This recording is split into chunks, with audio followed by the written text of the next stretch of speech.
Hi guys, it's Catherine, and this is My Kinda Recaps. So this My Kinda Recaps is about a more serious show that KindaTV aired a while ago called Long Story Short.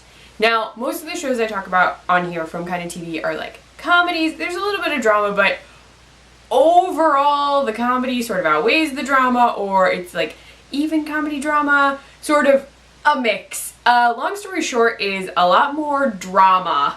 It's a more serious show.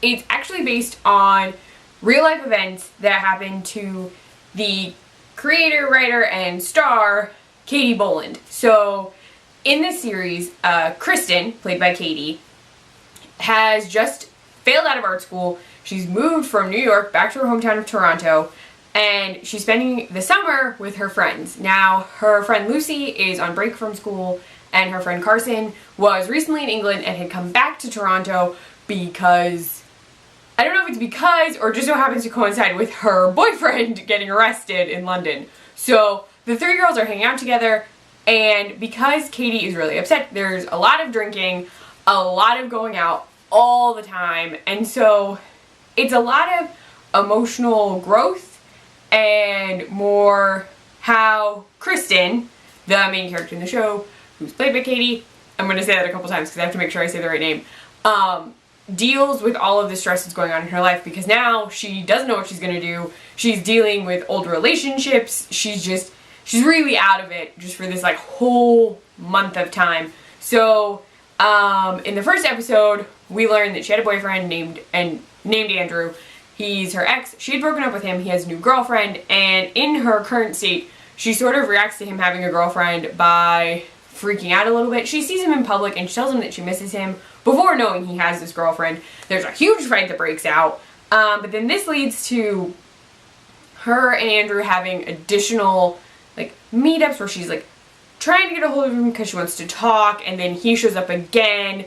So she's dealing with that relationship. Beyond that relationship, she also decides at some point that she's just gonna be like, screw it, I'm gonna sleep with whoever I want, whenever I want, whatever. So she keeps going out at night and drinking and hooking up with random guys, which she's okay with, until she gets to a point where she like is dating.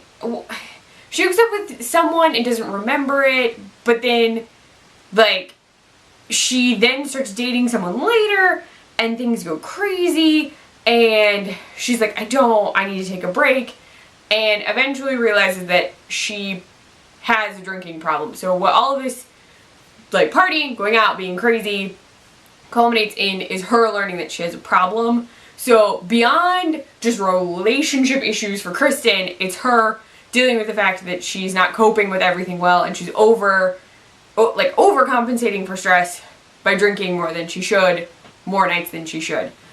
So besides Kristen's story, Lucy, her friend, at the beginning is madly in love with a guy named Dave, who is everyone's mutual friend. But it turns out that Dave has feelings for Kristen, but while he doesn't tell Lucy this, he tells Kristen he has feelings for her, which sets off this like sort of additional avalanche of feelings where Kristen is freaking out that Dave likes her, but Lucy is so in love with him, and she's like, no, Lucy loves you, like, stop.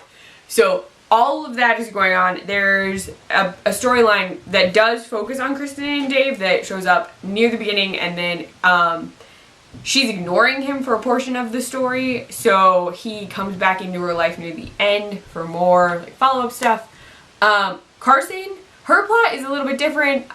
She's dealing with the stress of learning that her boyfriend has been arrested, and then he like gets out of prison but doesn't contact her, and then breaks up with her on Facebook, but then she still loves him. So there's a lot of her trying to figure out what she's gonna do with this long distance boyfriend that she loves but apparently is not a great influence. So that's going on. You never actually meet her boyfriend. We never see him ever. You hear him on camera like one time. You don't see him, but that's complicated, but it's sort of like a storyline like adjacent to the other storylines because you never see him. She's dealing with that, and that's sort of the reason that she's okay with going out and partying all the time. So it's a lot of growth. It is a very mature show. There's actually a disclaimer before all the episodes that says this is mature content. There's a lot of swearing. There are a lot of sex scenes, or even when it's not an official sex scene, there's like sex inferred. So it's a much more mature show than some of the other content on KindaTV, where there are relationships, but you're not seeing the sex aspect happening. So this is a lot more sex, a lot more adult stuff going on. It's a really interesting show. I like watching it. It's 11 episodes. It's a little longer than some of the other shows. Not crazy long. It takes a little over an hour to watch, close to an hour and a half if you watch the whole season that they have. Some of the episodes have description portions at the beginning where Katie talks about where she got the inspiration to write this scene, or where this scene came from in her life, and that time that she used as inspiration for the story. So some of them have it, some of them do not. It's about at the halfway mark that they go away. I'm trying to think. There's some behind the scenes stuff for this show that are pretty interesting. There are also people from Degrassi in this show. It's a Canadian production, and two of the people in it I know were in Degrassi. I do not know which seasons, I just know they were in Degrassi. So if you're a fan of Degrassi, it's really not... It was sort of jarring for me because I was like, wait, they're in a web show? Like, what? Hi! So for me, that was weird. I don't know. Somehow seeing them on Degrassi and then seeing them in the web show threw me off. But they're in it. So there are two Degrassi people. Then, I don't know, it's a good show. It is very mature. It definitely is something I would recommend to people 18 and older. If you're comfortable with that sort of stuff, or you already watch a lot of stuff, maybe 16. I would say more like 18. It's a very like R-rated version. It's either like super high PG-13 or R, but it's still a good web series. I would check it out. It is different than a lot of the other stuff on KindaTV, so it shows you a different aspect to web series stuff, because it's more like watching a TV show. They're not acknowledging the camera. The camera is, like, it's not a vlog style thing. It's just being filmed. But long story short, it is very good. It's a really well done web show. I definitely recommend it. You can check it out. I will link it below. The full playlist and the behind the scenes stuff can be found on KindaTV's playlists on their YouTube channel. If you liked this video, please give it a thumbs up. If you want to see more of me, please subscribe. You can find me on Twitter at ClefNotes, on my blog, clefnotes.wordpress.com. I write for the Nerdy Girl Express, thenerdygirlexpress.com. I run their Snapchat, the Nerdy Girl EXP. And I post recipes on the iZombie Support Group site, iZombieSupportGroup.com.